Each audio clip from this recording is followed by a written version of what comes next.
Hiduplah Indonesia Raya. Kita ikuti musiknya.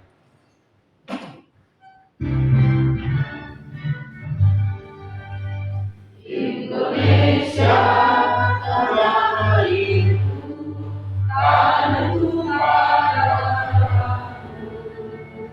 Di sanalah aku berdiri, jadi pandu hidupku.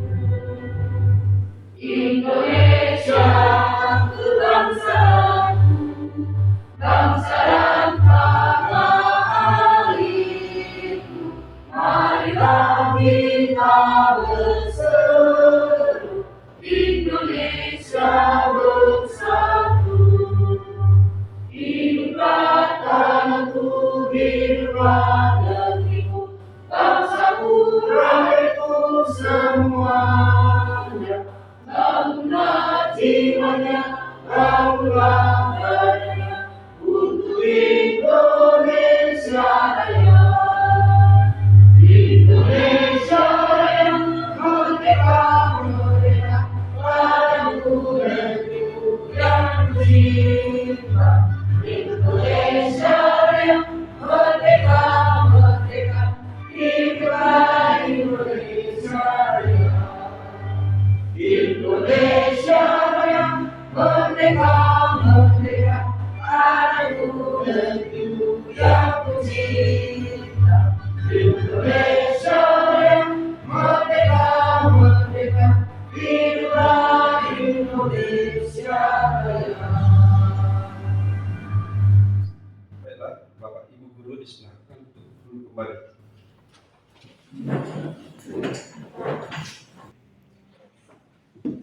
Terima kasih kepada Pak Madu. Assalamualaikum warahmatullahi wabarakatuh. Waalaikumsalam. Salam sejahtera bagi kita semua. Hari ini kita menghadiri kegiatan praktik baik yang dilaksanakan oleh CGG Angkatan ke-9 dari SMK Negeri 1 Kalibaru bernama Pak Bakri Sinaga ya Pak ya. Judul kegiatannya adalah penerapan budaya positif di SMK Negeri 1 Kalibaru. Pertama sekali saya mengucapkan selamat kepada Pak Bakri. Semoga bisa menyelesaikan tugas sampai nanti akhir dan mendapat sertifikat guru penggerak. Kita tahu bahwa sekarang untuk menjadi seorang kepala sekolah Pak Bakri itu dibutuhkan salah satunya adalah sertifikat guru penggerak sebagai salah satu syaratnya. Terima kasih juga Pak Bakri. Di sini pasti banyak teman juga yang sedang mengikuti seleksi untuk guru penggerak. Semoga kedepannya semakin banyak guru-guru di SMK 1 Kalibaru ini yang bisa mengikuti CGP, kemudian dapat menerapkan ilmunya dan mengimplementasikannya dan membaginya kepada rekan-rekan yang lain. Demikianlah kata sambutan saya. Silakan lanjut Pak Bakri. Assalamualaikum warahmatullahi wabarakatuh.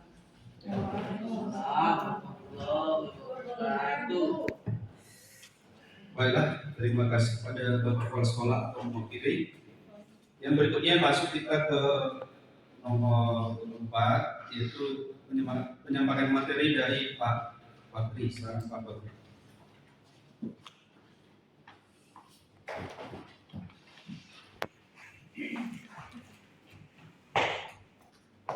Selamat sore Bapak Ibu. Selamat sore. Selamat sore. Bagaimana kabar hari ini? Sehat. Sehat ya. Terima kasih. Sudah makan belum? Belum. Ada yang belum, ada yang sudah. Tadi dari Roto dan saya cukup ceria. Berarti kebanyakan yang sudah makan. Oke, puji dan syukur kita datang ke Tuhan Yang Maha Kuasa. Kita masih diberikan kesehatan, kita masih diberikan kesempatan untuk bertemu pada hari ini. Yang akan hormati Bapak Kepala Sekolah yang diwakili oleh Ibu Irma Jambak, yang akan hormati Bapak Bara Sihan selaku Wakil Kepala Sekolah juga yang membawakan acara hari ini, yang saya hormati Bapak Ibu guru yang hadir pada saat ini memberikan waktu setiap hari ini. Bapak Ibu, santai aja Bapak Ibu ya, santai aja. Ini adalah terkait dalam pemenuhan tugas saya sebagai CGP dan sekaligus kami diwajibkan untuk mengibaskan atau berbagi tentang apa itu budaya positif, apa itu yang kami dapatkan di dalam pembelajaran guru bergerak. Pas sekolah sama beberapa boleh kami saya berlaku jangan sampai itu. Jadi bisa saya lakukan.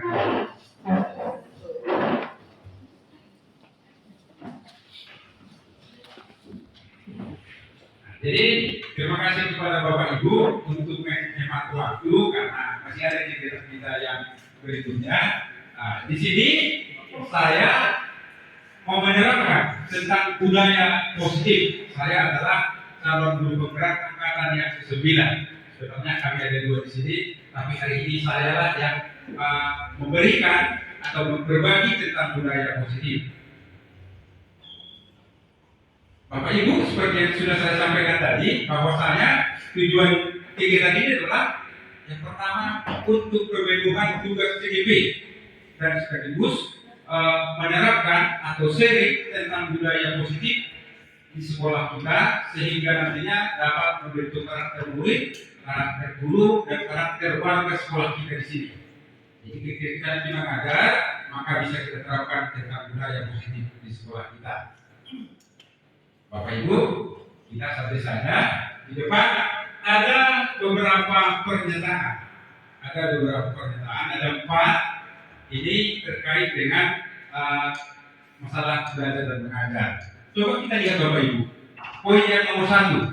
Apakah kita setuju terhadap pernyataan pemberian hukuman dapat mendisiplinkan anak? Kira-kira setuju nggak? Tidak. Oke.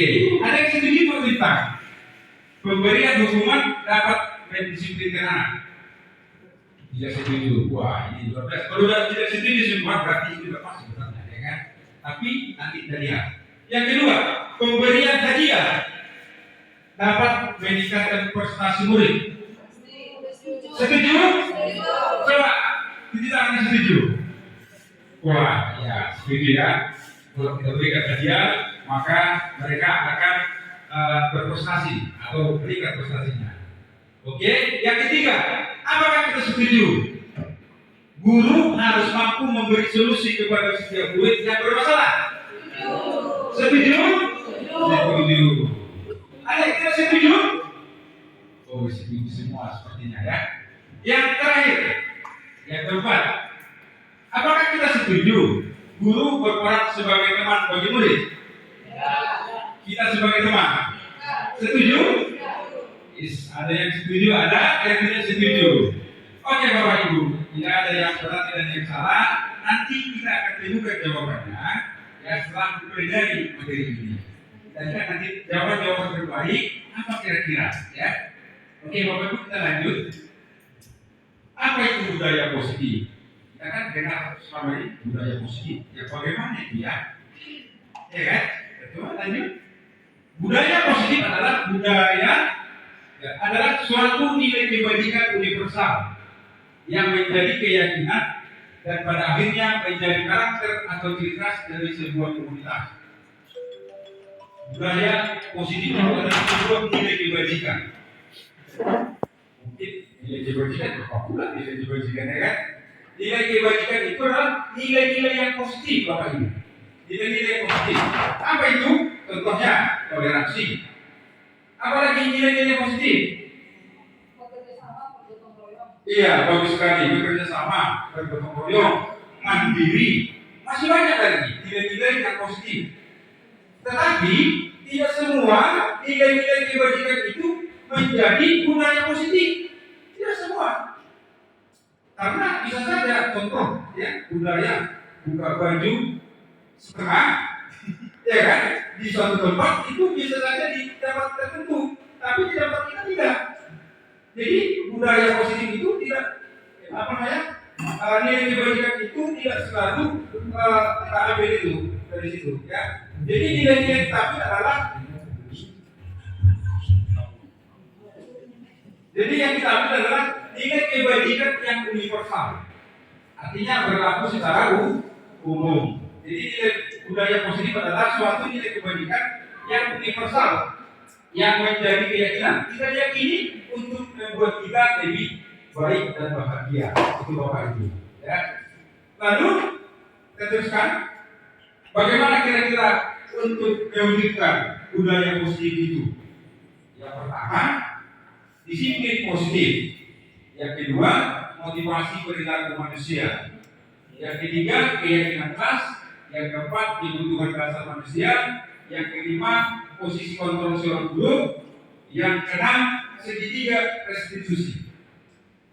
Dari kenapa poin ini kira-kira di poin mana sekarang yang kita menarik buat kita coba? Segitiga restitusi. Ada yang menarik buat Bu Irma, segitiga restitusi. Mungkin itu yang agak-agak apa itu ya? Kecil kan? Yang lain sudah biasa. Oke? Kita coba lanjutkan. Kita sekarang coba bermain, ya kan? Kita akan lihat jawaban-jawabannya. Kita coba bermain. Bapak Ibu, kalau kita ada sebuah benda berharga, kita akan menjadi berharga buat kita. Lalu ketika kita genggam benda ini, ya, kita genggam benda ini, lalu seseorang akan membuka benda ini, kira-kira mau nggak kita? Enggak. Ada yang mau, ada yang mengatakan mau. Ada benda berharga di sini, ya kan? Contoh. Lalu kita genggam benda ini. Disuruh kita buka dengan bunyi rayu misalnya, sogokan. Kira-kira mau nggak kita? Oke, sekarang kita coba ya. Kita coba perhatikan. Coba yang di samping sebelah kiri kita, samping sebelah kiri kita, ambil sesuatu benda, benda apapun itu, coba pegang sebelah kiri misalnya. Kita kan gini, coba misalnya Pak Ismadi, pegang suatu benda apa aja, coba pegang. Yang di sebelahnya, coba untuk membuka apa aja misalnya yang dipegang, kita pulpen, kan? Coba. Lalu yang sampingnya berusaha untuk membuka. Kira-kira apa yang terjadi? Coba Bapak ini. Misalnya Bapak ini pegang sesuatu, Pak Jodoh berusaha membuka. Kira-kira dibujuk atau dipaksa atau dirayu, bagaimana kira-kira? Coba pegang yang di sebelah kiri memegang, sebelah kanan merayu. Kira-kira apa kira-kira terjadi?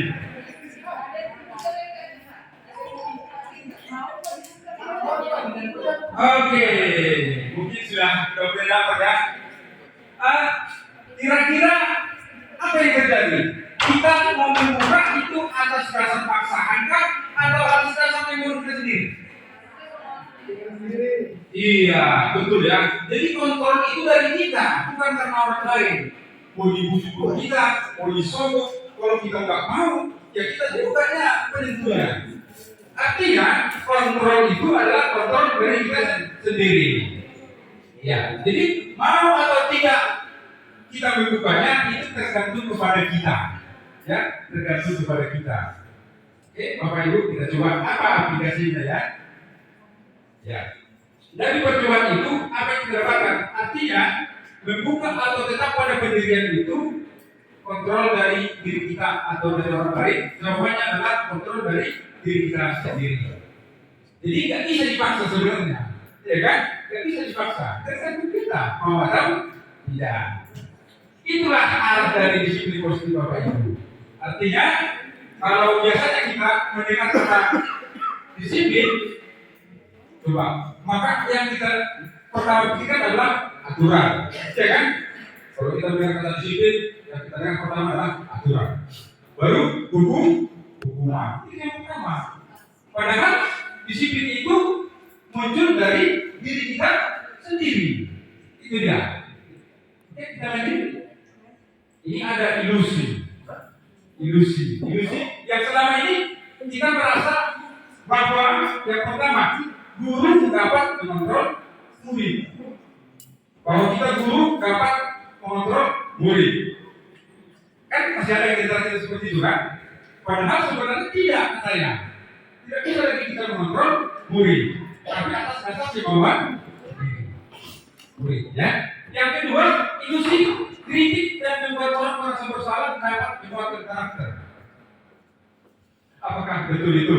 Kalau kita kritik dan kita buat dia merasa bersalah, akan menjadi good karakternya? Tidak ya. Ya. Tapi kalau saya selama ini seperti barangkali harus tahu dia kesalahannya. Kau salah itu, seperti itu kan? Padahal banyak menyebut orang bersalah, ternyata bukan memang benar. Baru yang ketiga, ilusi bahwa orang dewasa memiliki hak untuk memaksa. Wah, ini lagi. Kalau kita sebagai orang tua merasa kita bisa memaksa, kau harus begini ya, kau harus begini ya. Padahal ternyata tidak. Bapak Ibu ya. Lalu berikutnya, disiplin positif itu apa? Disiplin positif adalah suatu pendekatan untuk menerapkan disiplin dari dalam diri anak tanpa hukuman dan hadiah. Jadi Bapak Ibu, kalau disiplin positif itu artinya tidak ada lagi sebenarnya hukuman, ya, dan tidak ada pemberian hadiah. Nanti kita lihat kalau pemberian hadiah itu banyak bagaimana? Kalau selama ini kan anak-anak yang baik kita berikan hadiah yang besar. Kita berikan hadiah dan melakukan aturan. Oke, ciri-ciri disiplin positif. Yang pertama, penerapan yang mengajarkan anak bertanggung jawab, menumbuhkan kesadaran diri, dan seterusnya. Yang kedua, lebih ke arah disiplin diri yang dapat mengontrol diri dalam melakukan segala tindakan. Ya, bisa kita lihat. Yang ketiga, membuat murid memahami, menyadari berdasarkan motivasi internal, bukan eksternal. Oke, kita lanjut dulu. Oke, yang kedua, Bapak Ibu, motivasi perilaku manusia. Apa yang memotivasi manusia melakukan sesuatu? Yang pertama, untuk menghindari ketidaknyamanan atau hukuman. Mungkin di antara kita benar seperti itu, saya pun seperti itu, ya kan? Kita melakukan sesuatu karena takut hukuman, karena tidak nyaman. Oh, nanti dimarahi, nanti dipecat, nanti tidak gajian. Kira-kira begitu. Maka kita melakukan sesuatu atau melakukan tugas. Yang kedua, untuk mendapatkan imbalan atau penghargaan. Saya melakukan tugas ini supaya saya dikatakan orang baik. Nah, kira-kira begitu. Itu motivasinya. Nah, kalau motivasi yang pertama dan yang kedua masih seperti itu namanya motivasi eksternal. Karena dari luar kita melakukan sesuatu karena ada sesuatu dari luar, bukan dari dalam diri kita sendiri. Jadi yang ketiga, untuk menjadi orang yang mereka inginkan dan menghargai diri sendiri dengan nilai-nilai yang mereka percaya. Ini dia sebenarnya yang harus kita kembangkan. Dari dalam diri kita yakini, maka kita lakukan.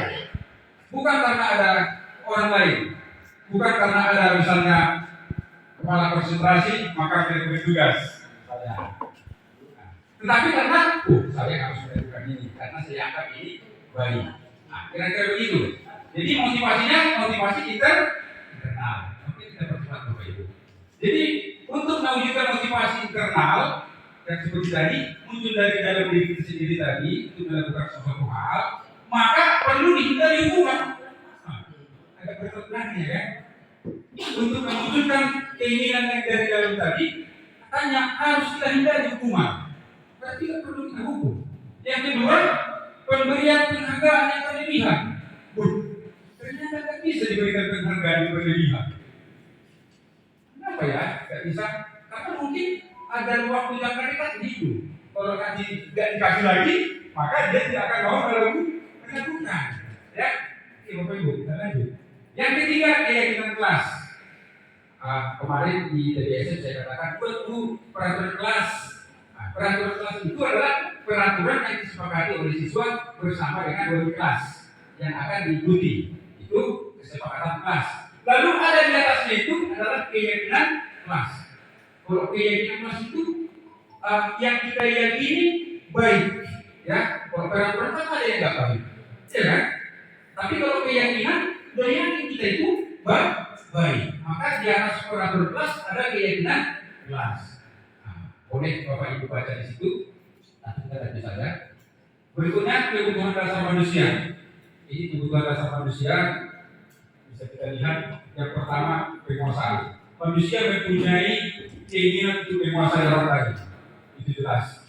Ya, ada sifat manusia seperti itu. Yang kedua, manusia butuh disayangi. Semua butuh kasih sayang, kan? Sayangi, dicintai pun. Iya. Yang ketiga butuh kesenangan. Ya, kita butuh kesenangan kita. Hiburan, ya kan? Yang berikutnya kita butuh kebebasan. Kita ingin bebas, ya, tidak boleh ditekan-tekan. Yang berikutnya yang paling utama kita butuh bertahan di hidup, ini yang paling utama. Gak ada artinya kesenangan kalau udah bisa bertahan hidup, ya kan? Iya, Bapak Ibu. Ya, jadi yang pertama adalah kebutuhan bertahan hidup. Jadi apa aplikasinya? Sebelum ke sini, jadi kebutuhan itu mempengaruhi karakter kita, ya. Itu yang mau diambil ke sana. Kebutuhan itu mempengaruhi karakter manusia. Apakah dia jadi penurut atau tidak, tergantung kepada pemenuhan kebutuhan. Kalau kita yang susah gak makan di rumah, mana mungkin bisa terus sampai di sini pagi-pagi, ya kan? Itu maksudnya di sana, Bapak Ibu, ya. Oke, berikutnya posisi kontrol seorang guru. Nah, ini dari 5 yang di depan ini, kita kira-kira kita di posisi mana, Bapak Ibu? Oke, yang pertama penghubung. Guru sebagai penghubung. Kalau di sini, kalau salah siswa, pusat. Itu kamar mandi. Nah, gitu. Jadi sebagai penghubung. Yang kedua, pembuat merasa bersalah. Ini pembuat merasa bersalah seperti ini. Nih, kau salah kau. Katanya kan? Tadi sudah dihukum. Karena bagi salah, kita. Dari poin pertama, tambah lagi satu lagi murid, ya penghubung. Murid di sini menilai mereka itu sangat buruk. Kalau sudah dia merasa bersalah. Ya, sebenarnya enggak merasa bersalah itu, tapi dia tahu kesalahannya. Kan beda kan? Yang ketiga sebagai teman. Kalau sebagai teman ini kita membina hubungan baik dengan siswanya. Oh nah, jangan gara-gara bapak nanti, gara-gara kau nanti bapak jadi tegur. Agak nyebut dia. Ini sebagai teman. Ya, yang keempat pemantau. Kalau udah pemantau ini ada sekitar lagi, ya kan? Berdasarkan fakta-fakta dia.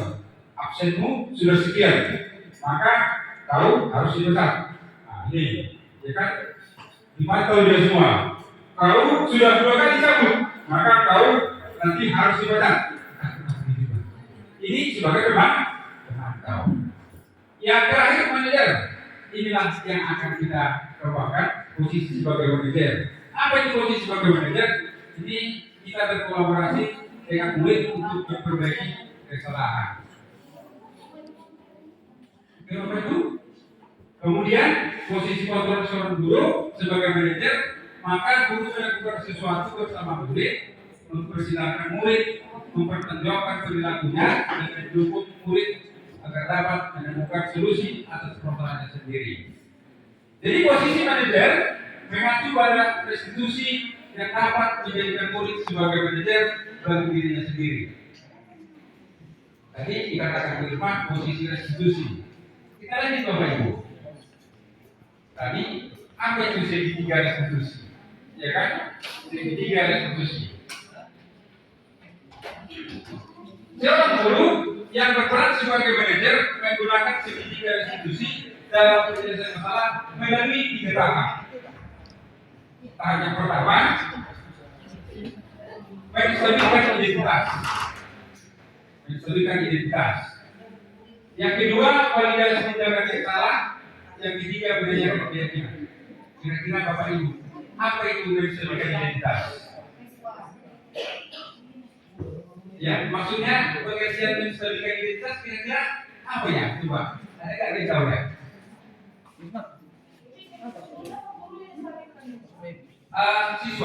Siswa yang bermasalah. Kan segitiga restitusi dalam menyelesaikan masalah. Jadi siswa yang bermasalah, seorang guru berperan di sana menggunakan segitiga restitusi untuk mengatasi masalahnya. Dia menggunakan 3 langkah. Yang pertama, menstabilkan identitas. Artinya begini Bapak Ibu.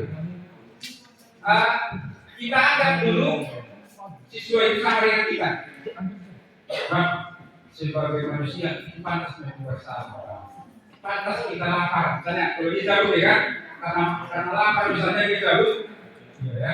Untuk dari kedua, pantaslah sebagai manusia wajib makan.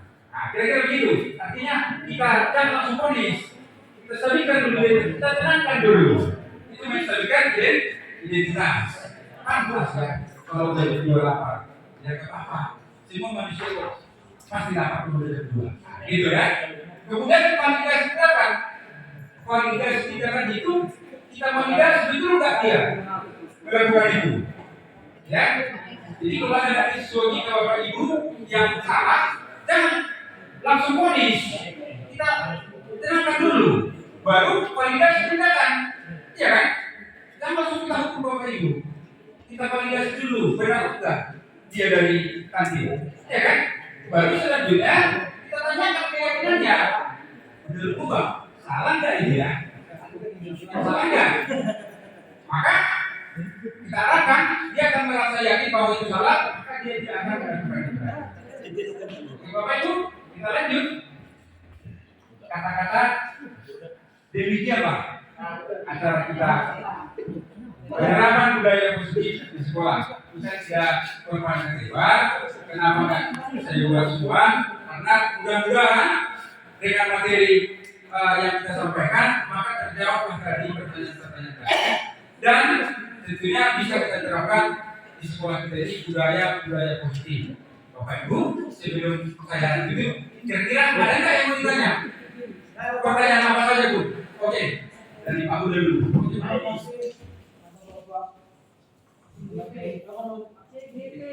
CGP. Saya sangat tertarik dengan yang Bapak sampaikan tentang pemaparan budaya positif, dan ini mungkin adalah bukan mungkin tapi pasti adalah istilahnya itu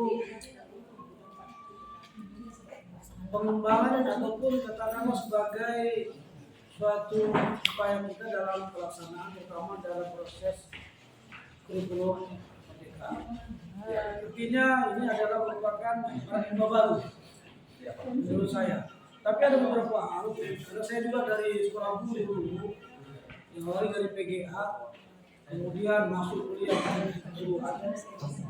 Kalau saya perhatikan, memang ini hal-hal yang bermanfaat bagi si anak. Tapi ada hal yang kita perhatikan juga tentang karakter si anak. Satu karakter, yang kedua kemampuan inteligensi si anak, IQ-nya. Sementara kita lihat sekarang ini bahwa sekolah negeri saja pun itu sudah terbelenggu dengan aturan-aturan penerimaan siswa baru yang hanya berdasarkan terutama masalah zonasi yang sedang diributkan kemarin. Kenapa? Karena ternyata anak-anak yang zonasi ini anak yang memang sebenarnya nggak mampu pun masuk dia, tapi karena dipaksakan masuk ke level SLTA, dia masuk. Sementara gaya nalarnya nggak mampu. Jadi ketika tadi ada kata-kata kita kasihkan anak itu supaya tahu dia kesalahannya, lantas dia akan berubah. Kayaknya di sini di sekolah kita ini udah tahu dia salahnya, udah tahu dia itu lompat pagar salah. Dikasih tahu sama dia salahnya itu salah Pak, langgar aturan dia Pak. Besok diulangi lagi, lusa diulangi lagi. Nah kalau terus seperti ini, apa itu saja yang kita urus? Anak itu saja yang kita pakai. Itu yang pertama Pak. Yang kedua, ya ini masalah karakter. Kita ditarungkan untuk menyampaikan karakter yang baik tentunya sesuai dengan karakter pendidikan Pancasila Pak ya. Profil pada Pancasila. Tapi kalau saya melihat tuntutan yang diberikan kepada kita sebagai guru tak cocok dengan jam dan masa yang kita diberikan. Jamnya kita sudah tentukan, katakanlah sampai 2:30 ada 2. Dan itu dengan mata pelajaran cukup banyak. Apakah hanya tugas BP atau tugas kurikulum khusus menangani karakter? Atau tugas kita semua? Kalau tugas kita semua Pak, jam itu kurang, insentif juga kurang. Otomatis kalau insentifnya besar, pasti kita akan siap. Oke, Pak. Terima kasih. Ya, Pak. Terima kasih untuk Pak Ula. Kemudian dari Pak Ula. Pertanyaan di sekolah kita kan income-nya itu siswa yang masuk itu kan berbeda-beda, nggak sama integrasinya. Sudah kita tahu pun ada yang dari pangkat rendah, ada yang tinggi, kira-kira begitu dia. Itu yang pertama. Lalu bagaimana kita Pak mensikapi ini? Katanya begini Pak, Bapak Ibu. Didiklah anak siswa yang produk alam dan produk jam. Itu sebenarnya arahnya, program sidang atau pendidikan. Jadi anak-anaknya begini. Kita lakukan apa yang baik menurut kita, kan gitu kan? Jangan lagi kita paksa anak-anak harus begini, harus begitu. Tetapi kalau Bapak Ibu, seperti tadi, kita tuntun aja, kita menuntut. Kalau tidak bisa kita tuntun, usaha kita lakukan. Kira-kira begini Bapak Ibu. Jadi kita lakukan aja semampu kita, kalau tidak bisa kita boleh buat. Karena ini produknya. Iya, produk alam dan produk zaman. Jadi kalau menurutnya teori pendidikan ini, memang tidak bisa kita paksa anak-anak Bapak Ibu. Karena kalau kita bayangkan begini, kalau telur ayam kita enakkan ke telur bebek, dia akan dikasih itu sampai besar, tapi tidak bisa seperti bebek di sebelumnya. Tidak ada seperti ayam. Tidak bisa, kira-kira begitu. Jadi kita lakukan aja apa yang bisa kita lakukan. Kalau nggak bisa, ya memang ini produknya. Kira-kira begitu yang pertama Pak. Baru yang kedua, pertanyaan dari Pak Menteri tadi, apa yang kita lakukan? Katanya tentang anak-anak ini yang bermasalah tadi. Kira-kira begitu ya Pak ya. Begitu ya. Nah, tapi hampir terkait dengan yang pertama tadi, kalau menurut saya, ya kita lakukan saja Pak. Walaupun nggak cukup saja waktunya, ya nggak cukup intensifnya, karena memang sesuai dengan apa namanya anak tadi, ya motivasi kita melakukan sesuatu itu apa? Kan gitu kan? Bukan karena pekerjaan, bukan karena yang lain-lain. Itu sangat belakangan dianggap itu baik. Kalau tidak tercapai, ya sudah berusaha kita untuk melakukannya yang baik. Jadi dalam mengajar begitu, ya artinya harus dari dalam diri kita yang mengajar itu. Kalau karena orang lain ini yang saya mengajar, maka itu nanti ada batasnya. Dekatan dia, maka dekatan dia. Kira-kira begitu, Bapak Ibu. Terima kasih untuk Pak Huda. Mungkin kalau belum tidak puas, kira-kira begitu tentang apa? Dari Pak Herdiata tadi Pak, satu lagi ini terakhir. Pak Herdiata, pertanyaannya sama dengan Pak Huda, hanya bagaimana supaya siswa kita yang di sini kira-kira seperti hari Jumat, ya kan, supaya termotivasi anak-anak supaya bergerak hatinya untuk lebih bagus gitu kira-kira. Bagaimana menurut Bapak kira-kira untuk kedepannya? Iya, terima kasih luar biasa. Walaupun belakang jelas, kan? Bagaimana untuk Pak Herdiata? Bagaimana membuat anak-anak kita biar lebih tertib di hari Jumat begitu ditinggalkan? Yang pertama seperti tadi kita menjadi teladan dulu bagi teladan. Yang kedua kita tuntun anak-anak itu.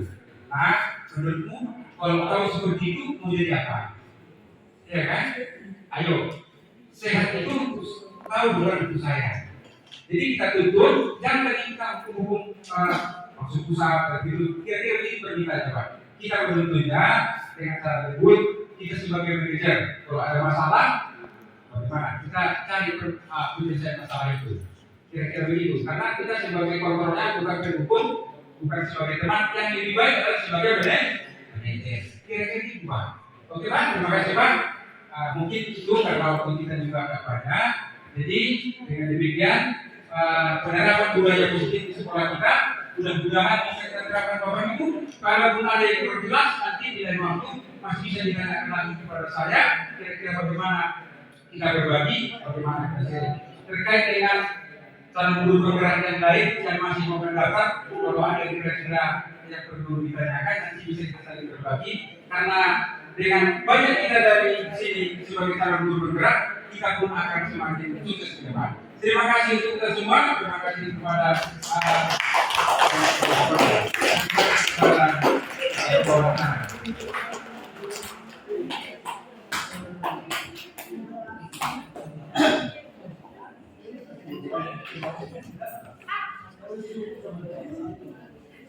Terima kasih Pak Terima kasih kepada Pak Menteri sebagai SPD yang sudah memberikan materi tentang penerapan budaya positif serta desa Kalibaru. Kami keluarga besar guru dan satu baru siap mendukung Bapak untuk jadi CDP angkatan yang seperti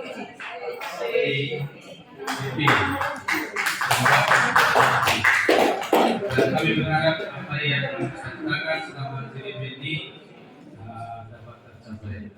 Baiklah, berikutnya yang terakhir kita masuk ke bagian penutup dan penutupan ini oleh kepala sekolah atau tetap diwakili dengan kepala sekolah.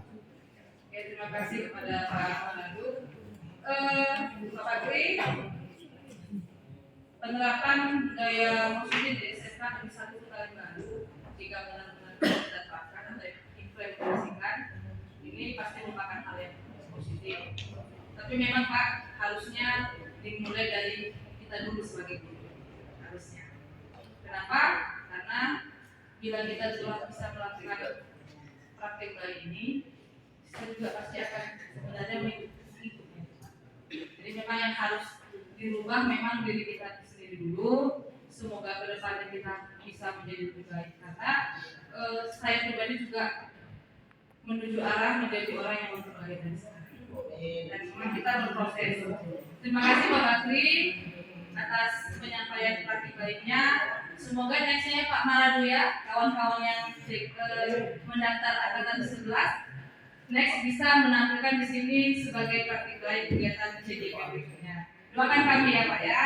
Terima kasih semuanya. Saya akhiri dengan Assalamualaikum warahmatullahi wabarakatuh. Warahmatullahi wabarakatuh. Selamat sejahtera bagi kita semua. Selamat siang. Siap. Oke, udah Pak. Oke. Terima kasih banyak buat kawan-kawan.